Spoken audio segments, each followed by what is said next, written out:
Part 1. You will hear a man phoning a woman about an advertisement he has seen in the paper for some furniture. First, you have some time to look at questions 1 to 5.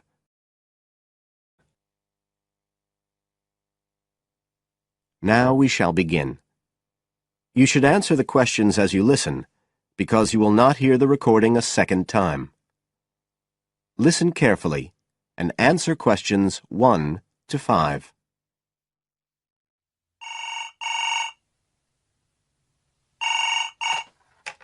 Hello? Oh, hello.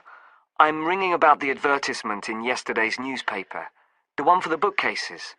Can you tell me if they're still available? We've sold one, but we still have two available. Right.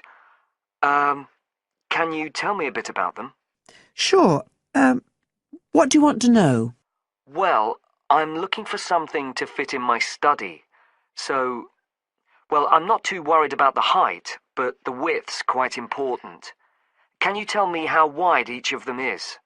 They're both exactly the same size. Let me see, I've got the details written down somewhere. Yes, so they're both 75 centimetres wide and 180 centimetres high. Okay, fine. That should fit in okay. And I don't want anything that looks too severe. Not made of metal, for example. I was really looking for something made of wood. That's all right. They are, both of them. So, are they both the same price as well? No, the first bookcase is quite a bit cheaper. It's just £15. We paid £60 for it just 5 years ago, so it's very good value. It's in perfectly good condition. Well, they're both in very good condition, in fact. But the first one isn't the same quality as the other one. It's a good, sturdy bookcase. It used to be in my son's room, but it could do with a fresh coat of paint. Oh, it's painted? Yes, it's cream at present. But as I say, you could easily change that if you wanted, to fit in with your colour scheme. Yes, I'd probably paint it white if I got it. Let's see, what else? How many shelves has it got? 6. 2 of them are fixed, and the other 4 are adjustable, so you can shift them up and down according to the sizes of your books. Right, fine. Well, that certainly sounds like a possibility. Before you hear the rest of the conversation, you have some time to look at questions 6 to 10.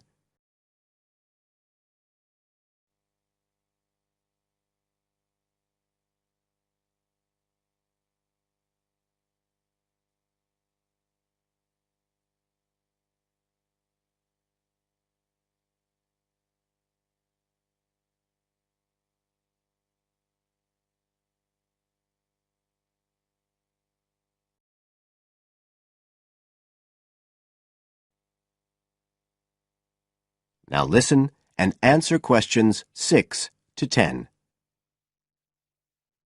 But the second one's a lovely bookcase too. That's not painted, it's just the natural wood colour, dark brown. It was my grandmother's, and I think she bought it sometime in the 1930s, so I'd say it must be getting on for 80 years old, so it's very good quality.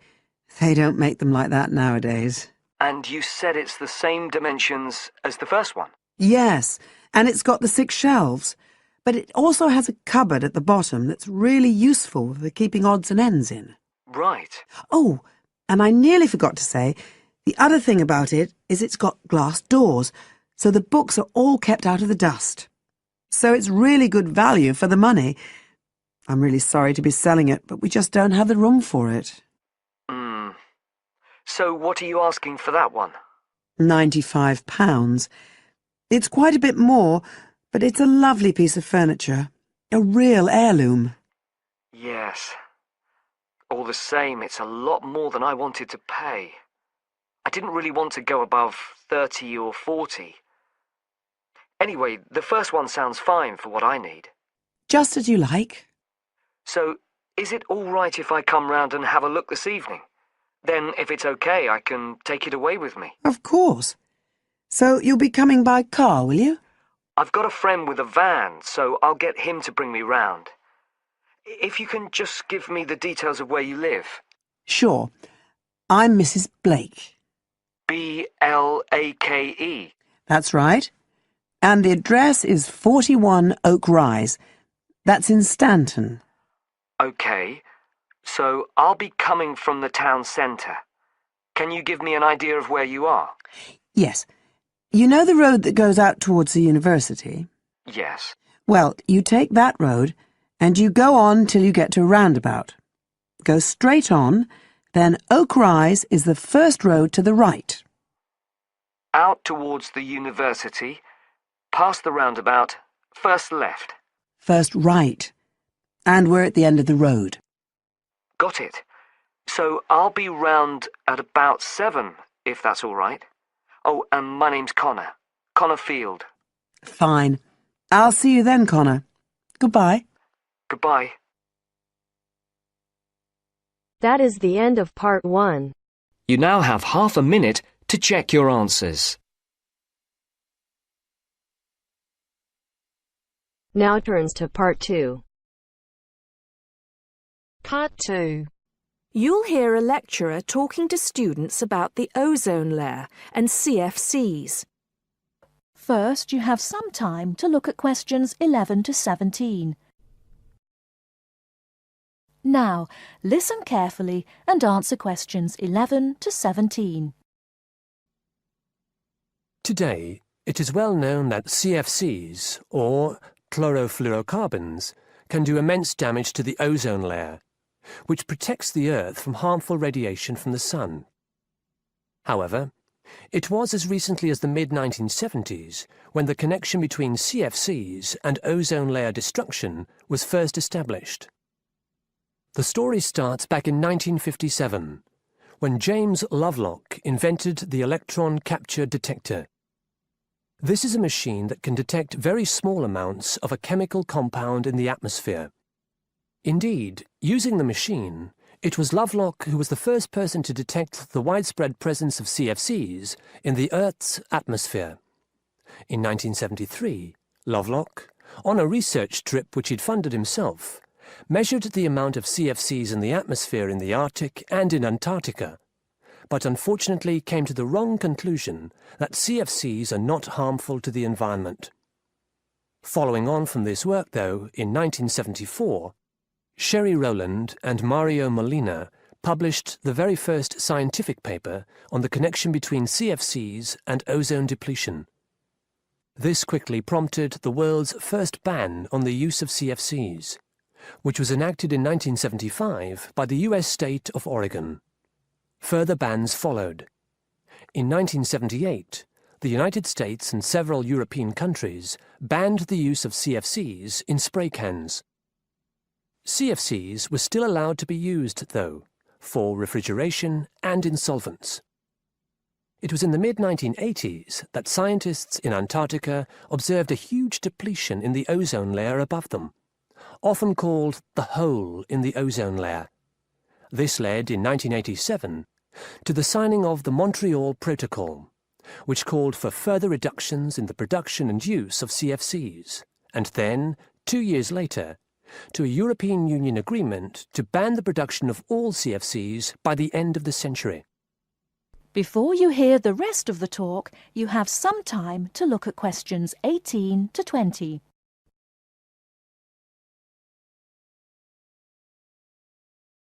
Now listen and answer questions 18 to 20. So why exactly are CFCs so harmful? One of the reasons CFCs were so popular in the production of solvents and refrigeration coolants is that they are unreactive. That is, they don't react easily or at all with other chemical compounds. It's this property, however, that also makes them dangerous. Because they are unreactive, it's very difficult for them to be broken down. This gives them a long lifespan, more than 100 years in some cases, and allows them to rise into the upper levels of the atmosphere, the stratosphere, unchanged. There, ultraviolet radiation from the sun starts to break them down, freeing the chlorine atoms from the CFCs. It's this chlorine that helps destroy the ozone there. That is the end of part 2. You now have half a minute to check your answers. Now turns to Part 3. Part 3. You will hear a conversation between a student and an accommodation officer. First, you have some time to look at questions 21 to 24.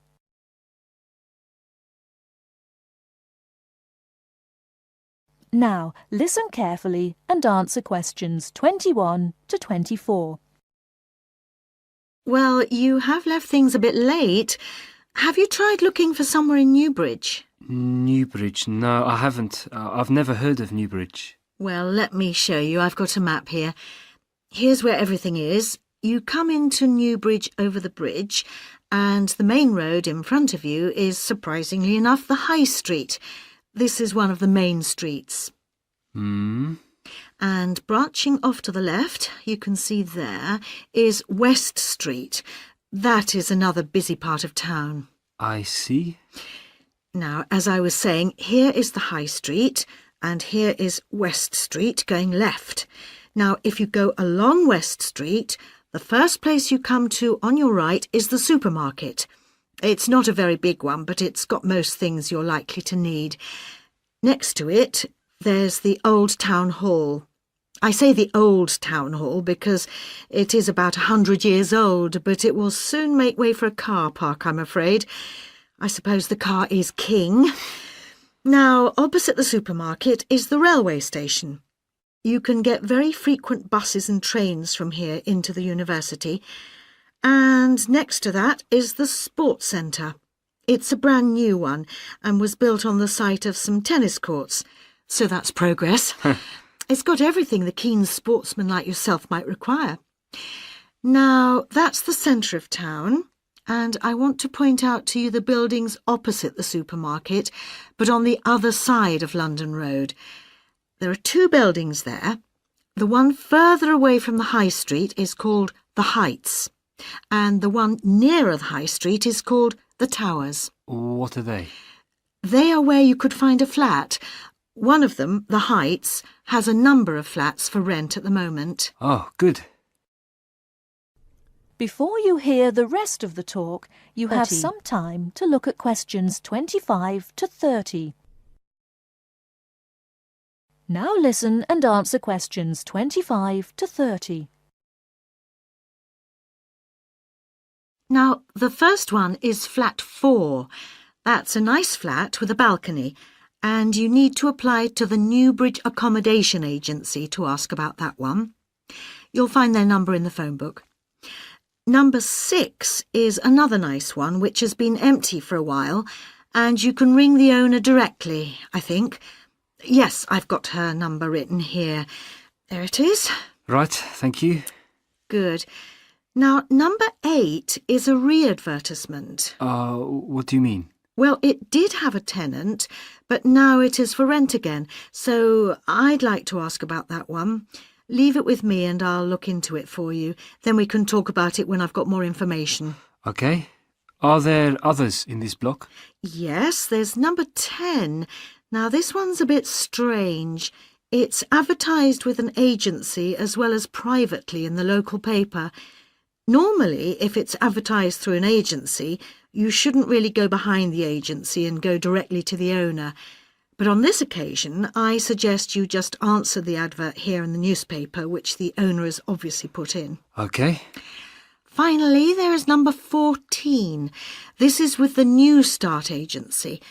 This is an agency started by the girl who was my assistant here, and she left to make money for herself, so she's not my favourite person. But I'm afraid I would have to advise you to go through the agency anyway. Again, their number is in the phone book. All right, is that something for you to be starting with? That's great. But what kind of place is Newbridge? It's a nice place. It was developed about 100 years ago, really for people who worked in the factories around there.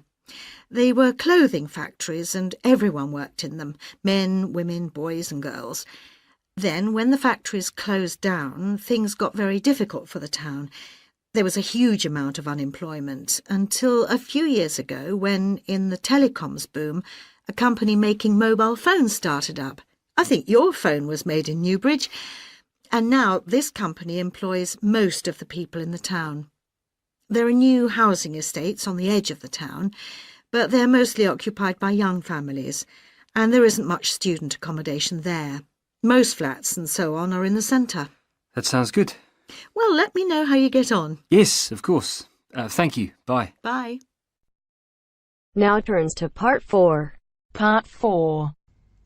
You will hear an extract from an introductory talk given to a group of students who have just entered a university residential college. The speaker is the principal of the college. Listen to what the speaker says and answer questions. First, you have some time to look at questions 31 to 40.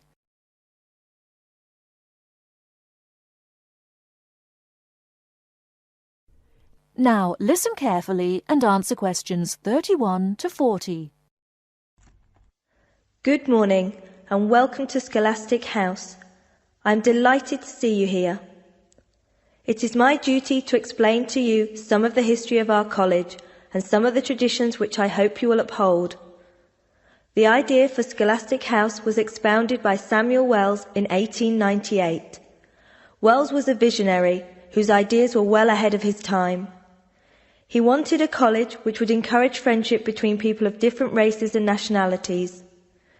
Wells died in 1900 before he could see the college in action. Scholastic House finally began operating in 1903 with 10 students. Those students came from Asia, Europe and the Americas. At that time, Scholastic House accepted only male students, although it has been co-educational since 1963.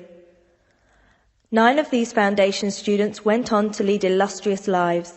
The only exception died tragically on his way home from Scholastic House to Sarawak. He had only recently graduated with an honours degree in law, and he was robbed of a brilliant future. The other 9 students, as I said, led very fulfilling lives. 3 became political leaders, 3 became doctors. Perhaps the most famous graduate became a university teacher and was responsible for the introduction of modern teaching training methods in his country. 2 of the original group became senior engineers and went on to deeply influence the way the water systems of their country were exploited. The college ran into hard times during the period of the Great War, 1914 to 1918, when the charter of the college was interpreted to mean that neither students nor staff could take part in the war effort. Many people felt that this indicated a lack of national spirit, and the walls of the college were frequently marked with graffiti. Meantime, outside the college, tens of thousands of young men went away to fight in Europe, never to return.